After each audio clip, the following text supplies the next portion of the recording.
Let me look at the speaker notes. It's a spoiler. Okay, welcome. We're glad to have you today for seminar. Let's see, before we just jump in, are there any announcements or things we want to do first? So this is the last seminar of the semester. So make sure that you get all the assignments in that we need to get in, attending defenses, final reflection, facilitator reflection, all of those things that you need to do. And then next week, IPSO is going to have their waffle thing, right? Their waffle brunch right here. Yes. Oh, Rap Bash, sorry, my mistake. Rap Bash. Next Wednesday, QR code to sign up if you'd like, 12 to 2, and that will also be in this room. Today, we have the advanced instructional design and the educational product design classes who will be presenting to us. So for those who don't know what this class is, for the last 2 semesters, a group of IP&T students have been working on a practicum advanced course with 2 clients, the Rescue Mission of Salt Lake, which is a homeless shelter, and BYU HR. And then this semester, they were joined by IP&T 498, which is an undergrad course. Students from all over campus who are coming to learn about developing real products. And this, I mean, this really, Dr. Rich has taught this class as well. And both of us kind of say this is more than a job than a class sometimes is what it feels like, you know, very little set curriculum, very little sense of what's going to happen from week to week, maybe even day to day. But both groups have done a fabulous job in putting together some materials for their clients that they're going to share today with us. Part of this is because we want to appreciate and recognize the good work that our students have done. Part of it is for those of you who are coming into the program to give you a sense of what you can do if you come into the advanced instructional design class. We hope that we'll have a lot of people take it next fall. Sometimes people say, well, can I come for 1 semester, not 2? And the answer to that is no. We want people to participate fully in the experience and be able to really give themselves over to it. So we're going to start with the group from that's been working with BYU HR. We have 2 of them here, and Yolanda is on Zoom, right? Or will be joining on Zoom. Could be. Could be, okay. But we have 2 of them here, and then we have the group from the Rescue Mission who've been working with the Rescue Mission who will present after that. So if you'll join me in thanking our seminar presenters today.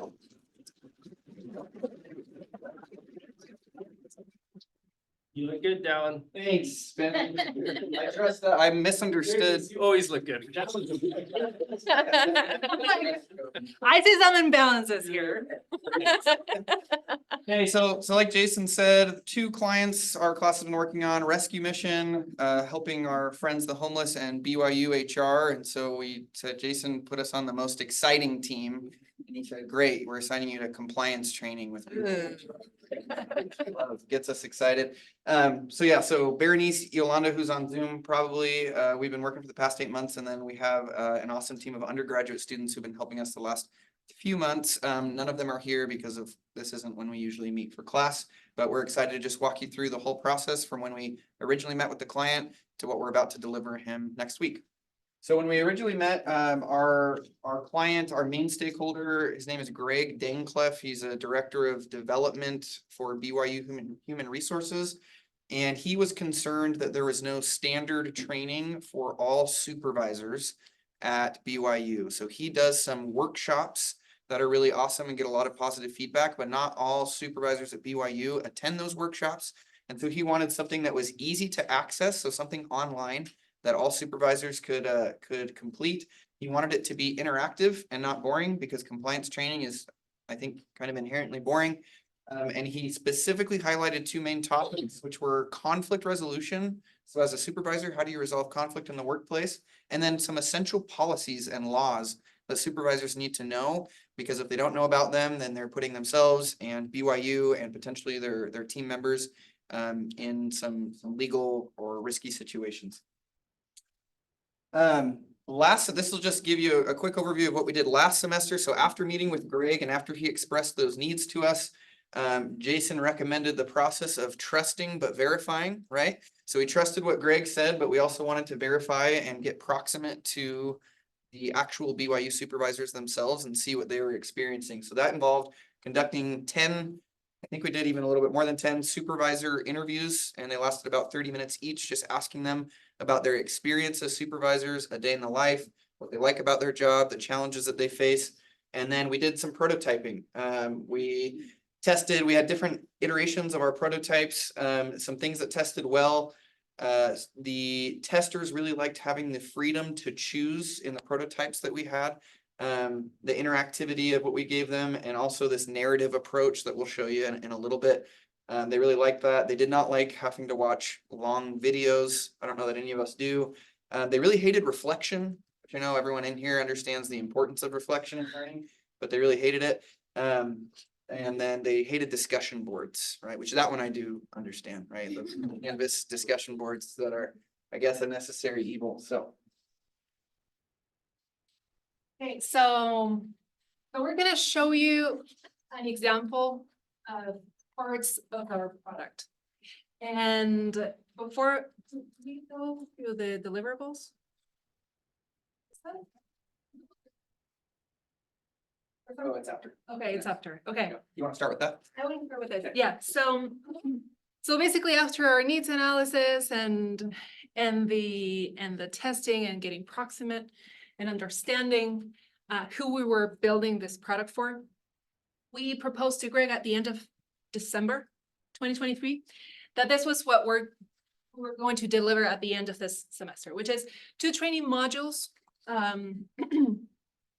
Greg has a total of 6 modules that new supervisors should go through at some point. We worked on 2, which were the most important ones according to Greg. One, conflict resolution, and the other one, policy essentials. And so we're going to deliver those 2 modules, then also 1 template so that our modules can be replicated with the other 4 that we did not work on. And a style guide that has information about font, colors, icon usage, and also ideas about DBL, decision-based learning, and narrative-based learning, so that they can use it. They know how to properly replicate the idea behind the modules that we built. So you go back, yeah. So has anyone been in a class where they use decision-based learning? Okay, what classes were those?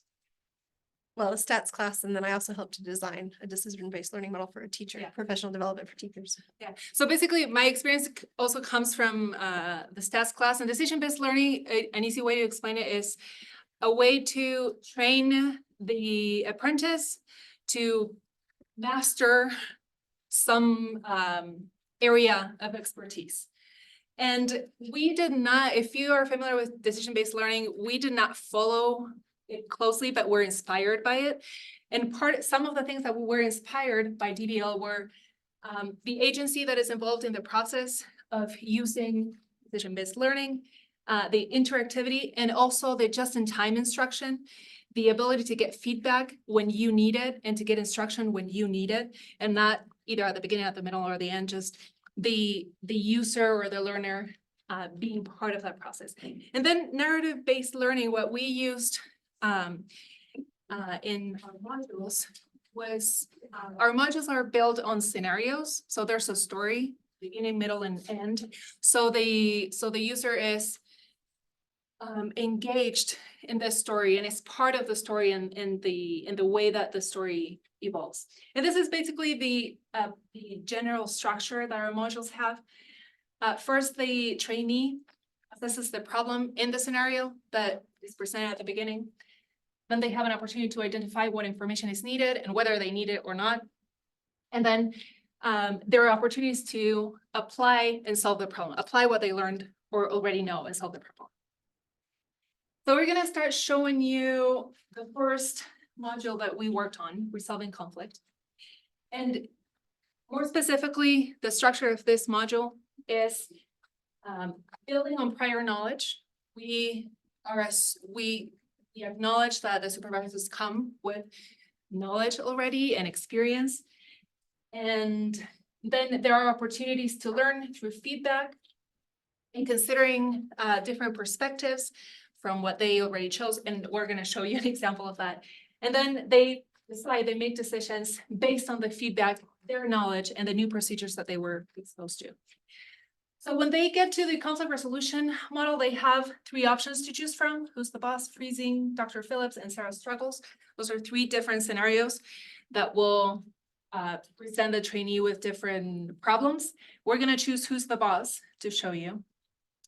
And we start with a little video, setting the scenario. You're hard at work in the office when suddenly a knock interrupts your focus. Come on in, you say. Kelsey, one of your employees, enters visibly upset. In an anxious tone, she explains, Steve is acting like my boss. Steve's assigning me work. We're on the same level and it feels patronizing. You listen carefully. This was inspired by real life experiences, Berenice assigning me work during. Oh, yeah, but so that's true. All of our scenarios are inspired by true stories that supervisors shared with us from BYU. So they're not made up by us, and that was part of the engaging experience that we were planning to offer. So after they watch the video, this has changed now. This is an earlier earlier iteration. But basically they have 4 options to choose from. They all start with express sympathy, and then they have different options. Say you will get back to her, ask for more information, tell her you will think about it, or tell her you will take care of it right away. So depending on what they choose, they may get the feedback that this is the best option, which in this case is ask for more information. Or if they chose any of the other ones, they get this good choice, but there are better options. And the feedback provides an explanation of the reasoning behind why it's not the best option or why it is. And then we're missing some parts of the module here. But at some point, when it is established that this is a crucial conversation that the supervisor has to confront, they have an overt instruction moment where state, which is share, tell, ask, encourage, those steps of how to confront a crucial conversation. And they have the option of clicking on the icons and seeing a description if they want to, when they want to, and they can engage as they prefer. Awesome. Okay, how are we doing on time? What time do we need to be done? Okay. So that was conflict resolution. We'll show you policies. There are some similarities. We still wanted to use the decision-based learning approach, but there are also some differences. The main difference, so they're still gonna learn and they're still gonna decide, but the order is a little bit different. So with conflict resolution, we want to thrust the supervisor right into the situation as kind of a hook, and then they learn as they decide and with the feedback that they get. With policies, there's a little bit more background information that's needed in order to engage in a decision-making process. So we start with the learn, right? So we give them a quick instructional video, super exciting, and then we help them identify with some quick scenarios, just identify if that policy is in play or not. And then we do give them a scenario at the end where they actually go through a decision process similar to resolving conflict. So Greg identified the 3 most important policies that he wants new supervisors all to learn. The first is FLSA. Does anyone know what FLSA is or what it stands for? It's the Fair Labor Standards Act, which we'll show you in a second. And then time card fraud, which is a little more self-explanatory, and then conflicts of interest, okay? So we'll show you FLSA. I'm not going to show you this whole video, but I'll just give you an idea. This is the instruction they receive right off the bat.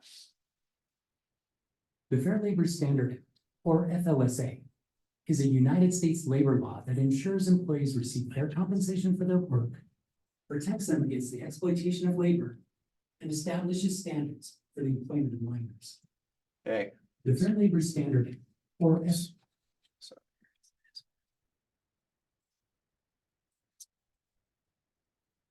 Okay, so they get a little bit of instruction from a video, and then they get a little scenario. So for example, you notice that for the past few days, one of your employees has been at their desk working. When you leave for the day, you and your employees normally share the same work hours.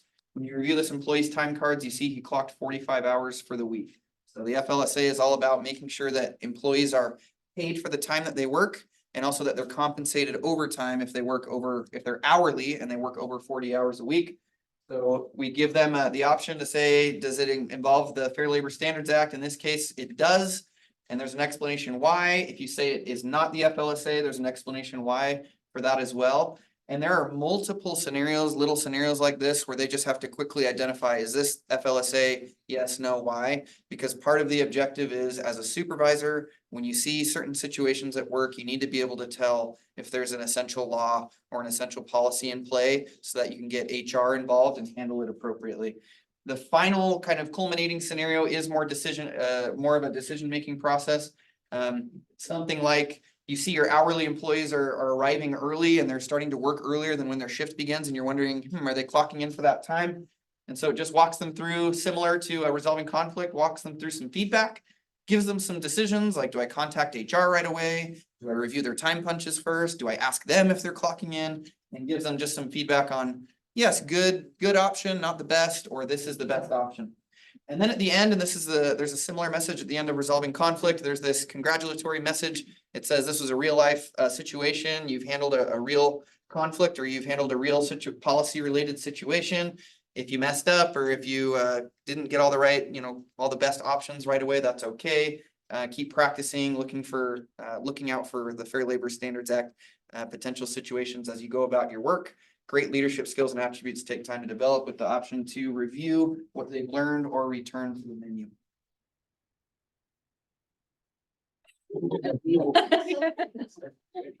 Yes. I was combining what you had just described with your feedback that you got from participants about like the reflections and things. Did you guys take those out then?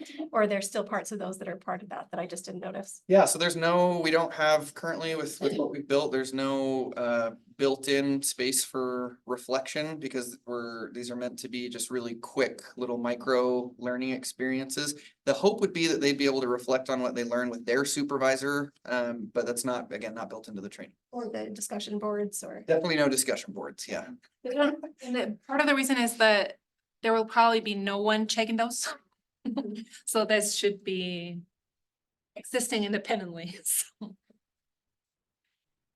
Okay, let's hold on questions until the end so we can get to it. Oh, sorry. So, Okay. so thank you.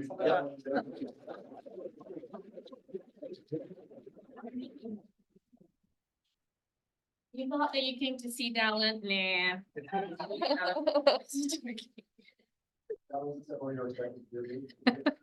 What's that?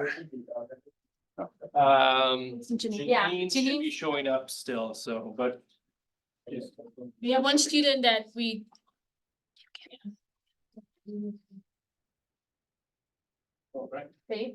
Okay, so hello, we are the rescue mission and my name's Ruth. I am one of the graduate students.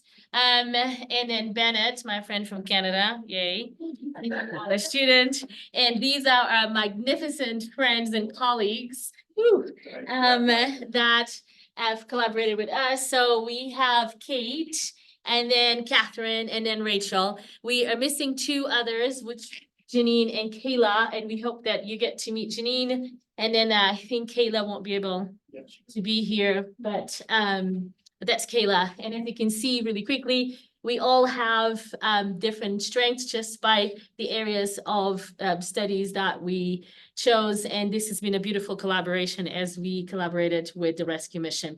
Okay, so the rescue mission, for those of you who don't, how many of you know of the rescue mission? Okay. You two don't count because it's been fun. Okay, cool. Not from you. Okay, so the rescue mission is it's a beautiful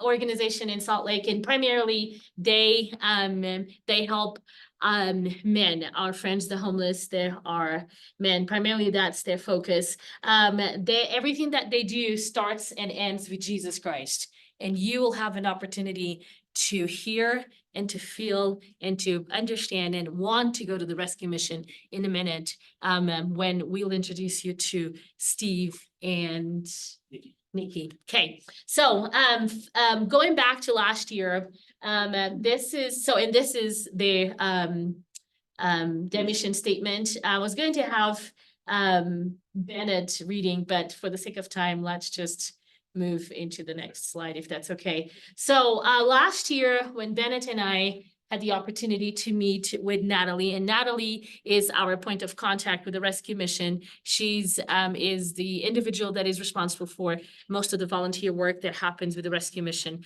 So as we sat down with her, as we for proximity reasons, such as the previous team has explained, we went to Salt Lake, we individually and collectively served in the rescue mission. And so that gave us an opportunity to understand and to formulate some of our ideation, prototyping that you will then see in a minute as our colleagues will show you the outcome of those conversations and the artifacts that we produced. So let's do this. So I'm not the only person speaking here. Can I have a volunteer to read any of these?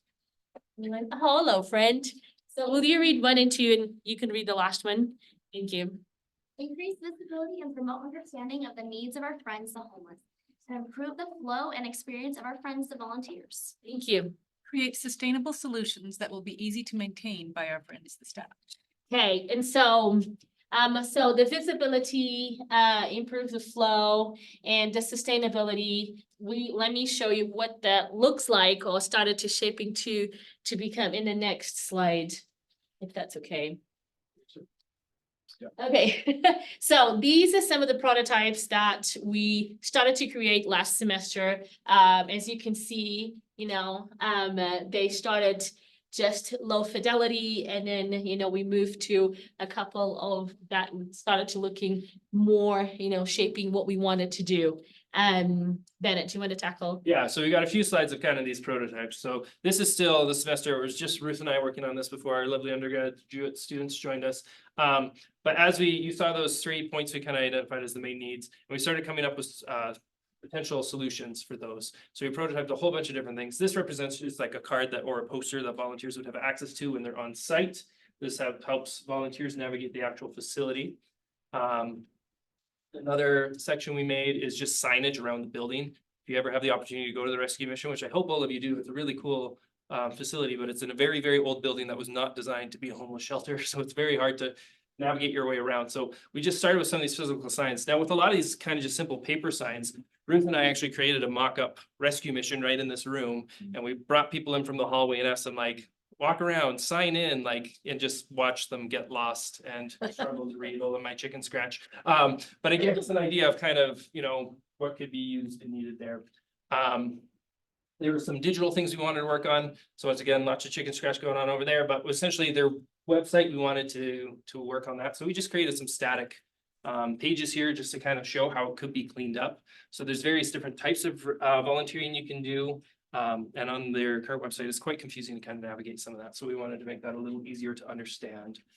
I think I've got one more here. Yes, and then videos. There are several videos we want to make. So these are just some simple storyboard ideas. And then we did eventually make just like a quick little animated video by the end of our first semester working on this project. We really wanted to capture kind of the human stories and the spiritual impact of what the rescue mission does. So we wanted to create videos that really highlighted the people that have had their lives changed because of the rescue mission.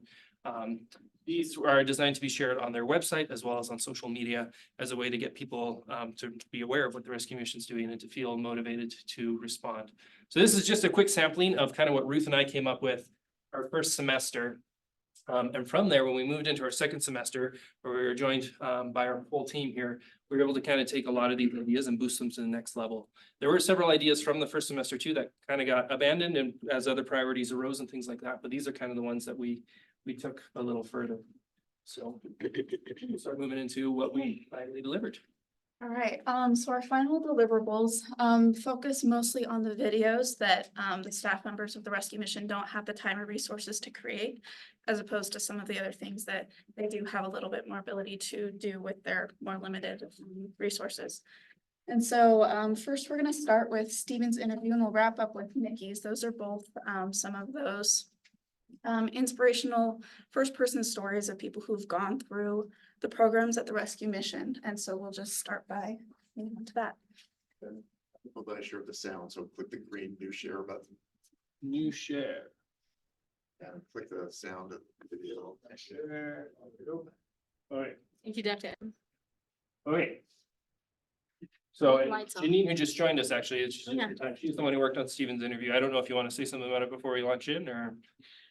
I think one of the challenges with, sharing this type of story is that, we're looking at a 40-minute interview and it's a very touching, heart-wrenching interview. And, to try to encapsulate that in 3.5 minutes can be a real challenge. And that's what I discovered with this, because I want you to see it all.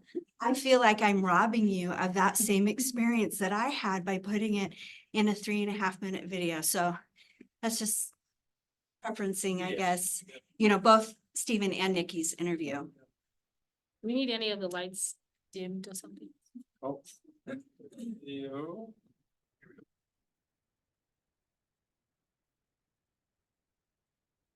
Yeah, it was existing. There was no no flavor, no color to my life. Which brought me to this point, really. It was the first time in my life I had lost all hope, or felt I did anyways, and so, yeah, it was bleak, desperate. And that was on December 7th, 2022. Felt I was broken, worthless, a drain, in the way, bothersome. I could go on and on. There's a lot of adjectives at my disposal, but that pretty much all of them. But an overall arcing broken. I just felt like it was just wrong place, wrong time, wrong life. Yeah, I didn't even know this was possible. I've been in a lot of programs, and there is a difference when someone is doing something for you out of obligation and a paycheck. And yes, there's caring. There's people that truly care, that get paid to do what they do. But I had never experienced a faith-based, true caring, like God-fearing people. And so, I believe that's why God brought me here. What I normally do when I'm in a program, or when I got to be somewhere that I don't really feel like I want to be, but I got to do it to check a box, I go into a very different mode. And I never went into that mode. So that in itself was probably my first miracle. One of the first things, the first thing I really noticed about this place is when I was sitting in there, I was just so done. I was done, and I had no place to go but up. And so when I was here, the first thing I noticed is just the sense of being cared for. Every area of my life is on par, above par, really. I remember one of the first verses that started making sense to me, and that was the the renewing of the mind and being transformed. I actually know, I live that verse. I know what that means in here and in here, because the things that I used to think and the way I used to think are almost non-existent. I think differently. I still have old thoughts and everything that pop in, but they are the exception to the rule. And the only reason I know when they pop in my head is because they're not the norm anymore. So for me, that's my testimony. That's my witness. That's what I can show you from my personal experience, what God is like and what he does for me. And so this ultimate spirit of the rescue mission, how it's able to reach people where they're at, help them with what they need, whatever that is, and to bring them to a place where they are proud to live their lives again, is what we have striven to bring into all of the products that we've created for them, to help people who are volunteering or people who are just being introduced to the rescue mission to learn about that mission as quickly as possible and make it as easy for them to get involved as they can. So, Catherine with some of the website stuff. And so I was in charge of the website. We love the spirit of the rescue mission, and there's kind of, I think of it like a pyramid. You've got a really visible, clear goal that they have. And then there's a lot of base, though. It's hard to appreciate the really meaningful mission. And we have a lot of usability questions or concerns. And so my goal was to help make the website a little bit more navigatable and just make it a little bit more intuitive. They've got a great website, but we just wanted to reorganize some things.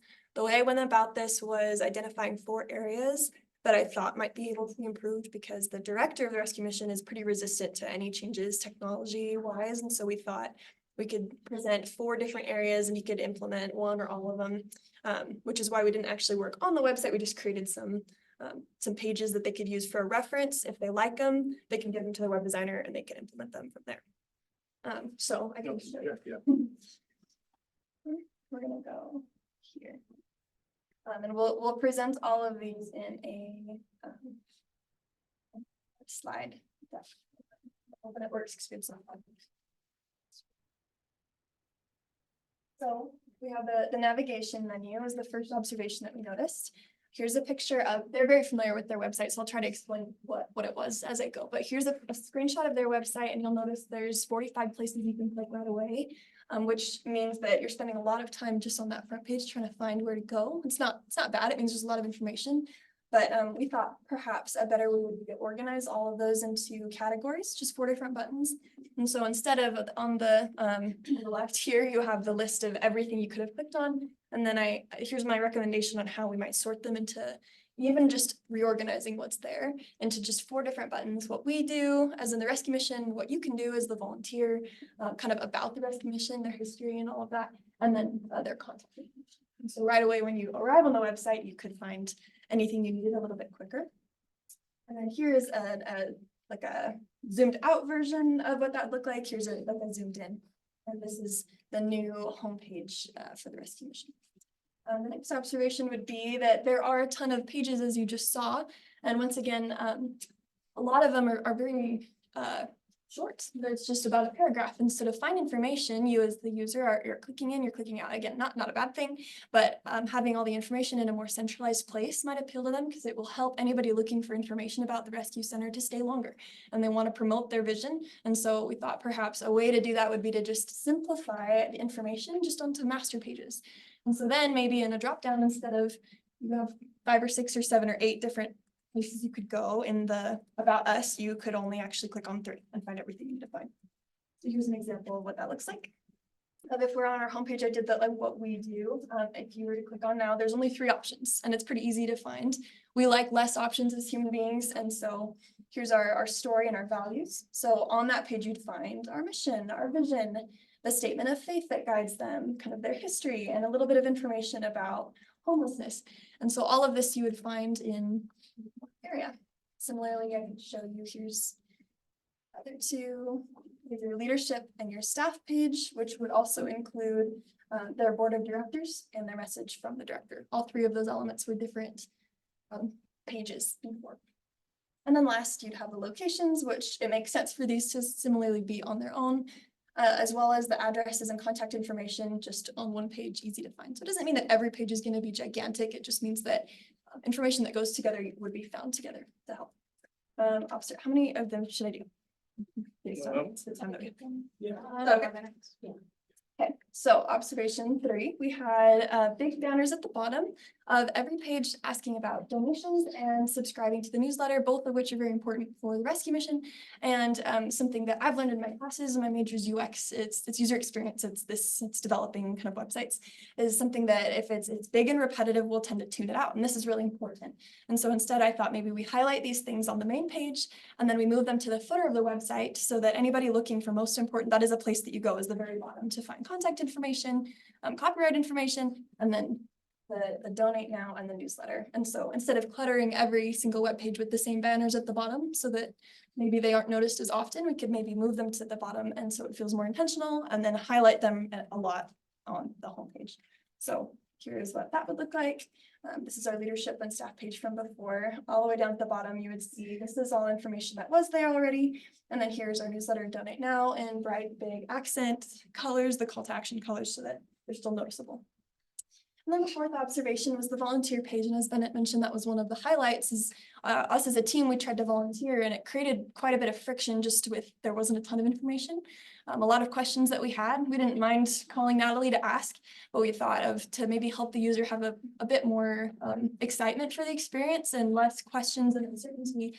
And even in the worst case, to move away from the rescue mission altogether and choose something that they could find more information online. We just thought perhaps providing a little bit more information or structuring it a little bit more than what's here. This is what's on their website.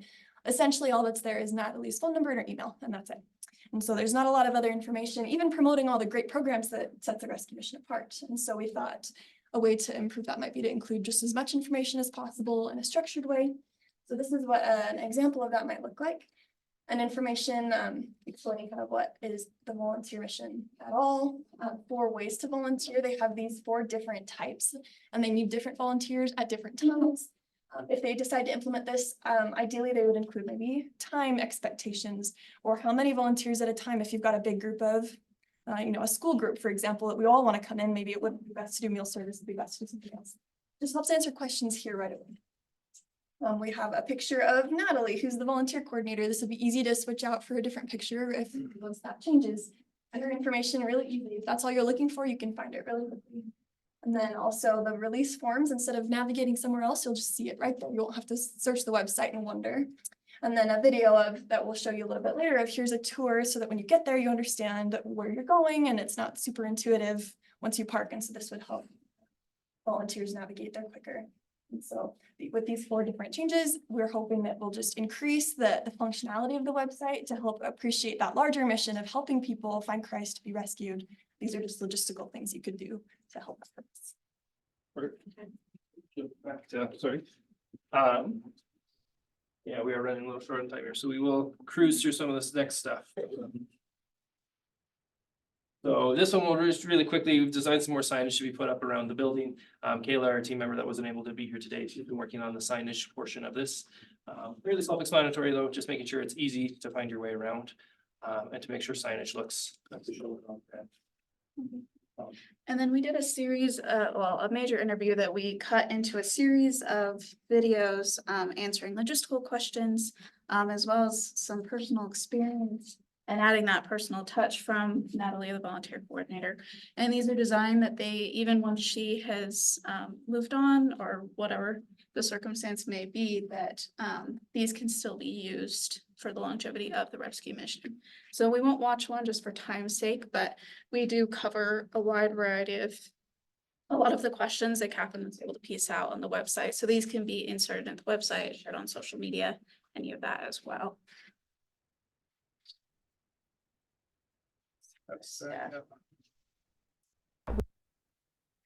Okay, so as part of the recruitment and retention process of prospective volunteers, we saw a barrier was that a lot of times people, especially if they're brand new to a service project like this, are intimidated by where to drive, park, walk into the building, navigating the building, when they're gonna approach people and check in and interact with people, and there's all these different questions. So we just put together a friendly, kind of fun, upbeat tour video that can be used on the Rescue Mission social platforms, could be cut up to show, specific areas of the building, and then also primarily just to go on the website or outreach emails so that volunteers know right away, this is where I'm gonna go and this is how it's gonna be. And we won't show that right now, but simply put, I'm in it, showing each part of the building and where to go with kind of a cheery vibe, so that I'll jump ahead and show you just each of the very, the last part. Oh, the very slides, that was the wrong. very end or something like that, but. Like the timeline of the slides, not of the video. Hello and welcome. I'm here to show you around the rescue mission. When you first arrive, you'll come to this parking. Anyway, Kate does a great job. There's some great fast forward scenes that are running around the building. All right. So yeah. So and then these personal interviews, we showed you one at the start with Stephen. We really want to start with that because that really encapsulates the spirit of everything we're doing. We just produced the second one with a woman named Vicky who has used the Rescue Mission's women's shelter, which is on a much smaller scale. They only have, I think it's about a dozen women there at a time, whereas their men's shelter is much, much larger. But once again, just an incredibly powerful story that really just shows the good work the Rescue Mission is doing. Working on these videos, Janine kind of mentioned this earlier. we had the opportunity to sit down with a lot of these individuals and just hear these incredible stories. And our job was, let's take these people's incredible stories and try to condense it down in a way where other people can experience this in a bite-sized format. And it made our job really easy. We didn't have to write scripts that try to pull people in, just the stories themselves really worked for that. So once again, Jason, how you want us to wrap up, just in You take like a a minute. little bit of that one, okay. So got a few minutes of Nikki's interview here. I'm originally from Nevada. I have been in Utah for about 10 years. The reason why I moved to Utah was for recovery. I didn't have a community here. I don't have family here. I don't, the people that I knew here were from my addiction, and it's not the safest group of people, obviously, So I definitely felt very alone. The way I heard about the rescue mission is a friend of mine, while I was in active addiction, I reached out to her and was like, hey friend, I'm really struggling, like any advice? And she was like, actually, my cousin's in this program. Here's the information. I just walked up to the door. It was pretty obvious that I needed help, and they did my intake process, and I came into the program, and my friend, she came to her cousin's graduation that weekend, which was 2 days later, and she was like, how did you get here? And it was like, I have no idea. I think if anybody would have told me that my life would look the way it does today, then it would have been hard to believe. I think that what happens in this home and what happens at the Men's Rescue Mission is a miracle. In other recovery programs, I feel it was very much based on what you were capable of doing on your own. Like work your own program, stay in your own lane. Like if you just want it bad enough, you'll get it. And unfortunately, that's not the reality of recovery or of life, really. I believe that life is meant to be lived in community and connection and vulnerability, and you can't be vulnerable alone. This world hardens your heart, and the things that you go through harden your heart, and nothing else has worked. I've tried all of it, and none of it works. Why not try this? Try Jesus, and you don't have to know the whole Bible and have all the words and it look real nice and neat, because being a Christian does not look that way. It is very messy, and that's the beauty in it. I did life alone for a really long time, and I don't ever want to do life again like that, ever. And when given the opportunity to do it differently, absolutely. I've been able to do things I've never done before, take trips, plan things, I have a friend who's never seen the ocean. We're doing that, and it's exciting to do the things that you've always aspired to do, travel, have a car, make your car payments, like anywhere from this side of the spectrum to this side of the spectrum, we've been able to do those things. I got the opportunity to go skydiving, those things that you talk about that you want to do, I've been capable of doing and wouldn't have the opportunity otherwise. You know what I mean? My goals, my continued goals, I'd like to own a home someday. We'll see how that goes. But just to continue on this path, I know that there's nothing but good plans for me, and I hold on to that truth. I hold on to that promise, But I think that any of it's a blessing. Anything that I do today, I would have never been able to do 3 years ago. Hey, so, any essence of, because we ran out of time. Oh, isn't that cute? So, I hope you all felt the spirit that came from these individuals, as they are our brothers and sisters. And that was, and overall, that was the intent of this team, was to highlight the important work that the rescue mission is doing. How are they doing? And how many people can they help? And I don't know about you, but this was really, really touching. And that's the reason why we collectively as a team chose to have those interviews as bookends. Because as we mentioned in the beginning, everything that the rescue mission does starts and ends Christ. Any thoughts?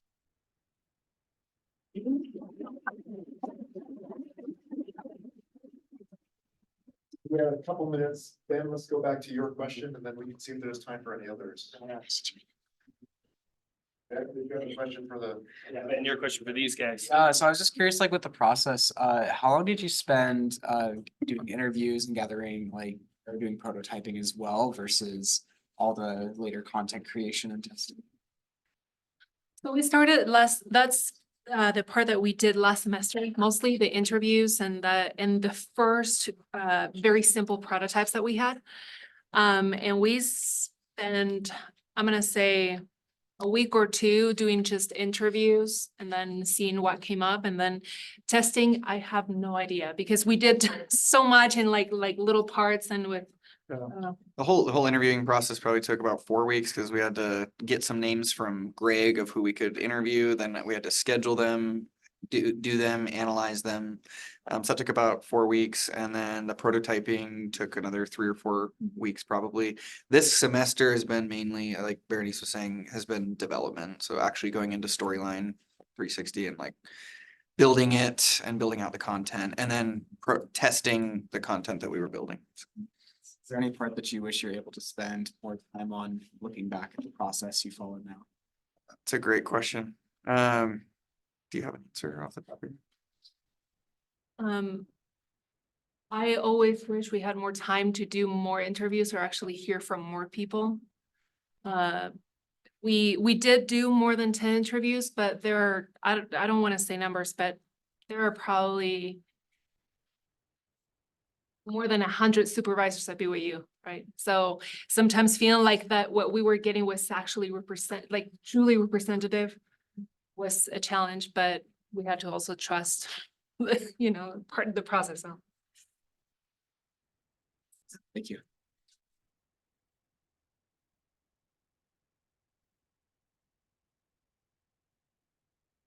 Peter, Rich.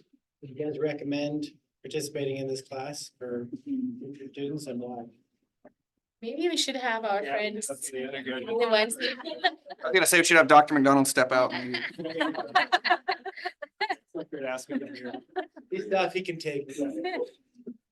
Yeah, so you guys have thoughts too, welcome to share them, but as an undergraduate coming into this experience, first off, just having such a diverse and then becoming close-knit team was a really valuable experience.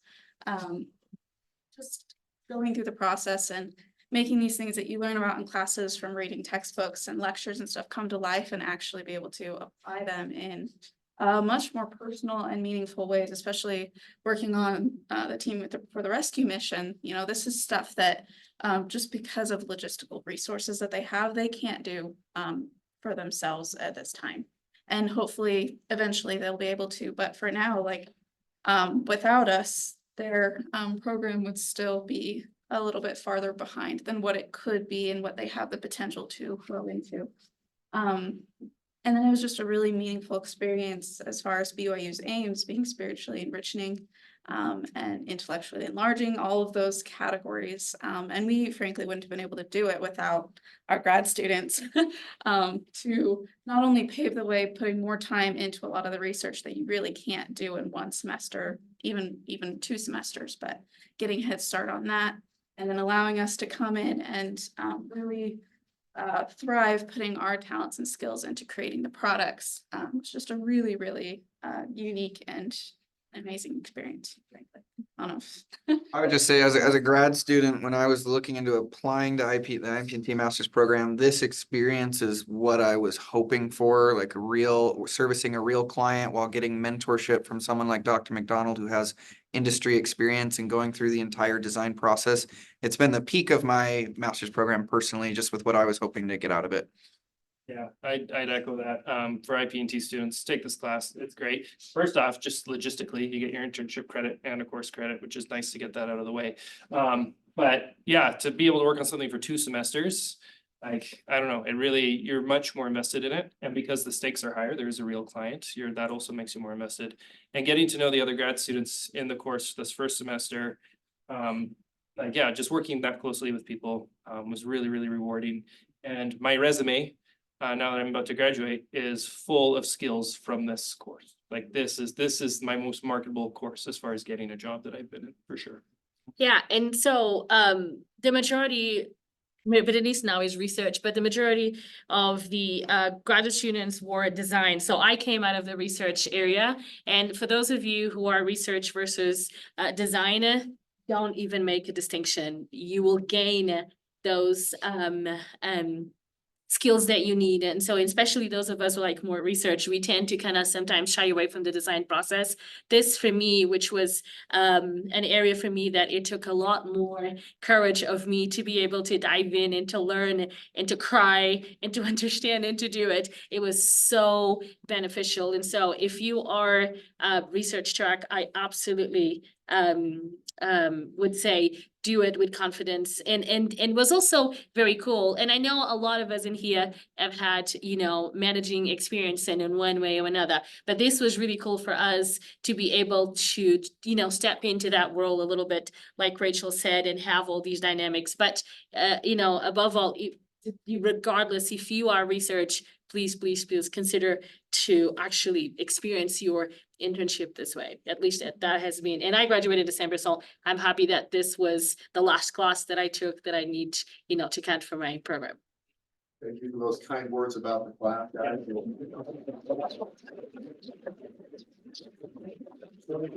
Not ending the session, but over lunch, I'd encourage you to talk to, I primed the grad students for this, maybe the undergrads too. To also talk about times they had to cope when they didn't think things were gonna work out. Like, oh my God. because I need to- This already prepping for this was what. Thanks, guys, for doing your work and doing the good work. Let's go get some lunch. Thanks for a good seminar this semester, and next week is the IPSO thing, and then we'll see you next fall, right? You guys are great job. So now show your videos. Let's repeat and thinking. Gracias. I just did that. Getting behind. So tomorrow. Sorry, I don't know what you want to do to wrap this up. Just stop sharing. You should have. And I was just gonna say, hi Natalie, how are you? And you. And I don't need.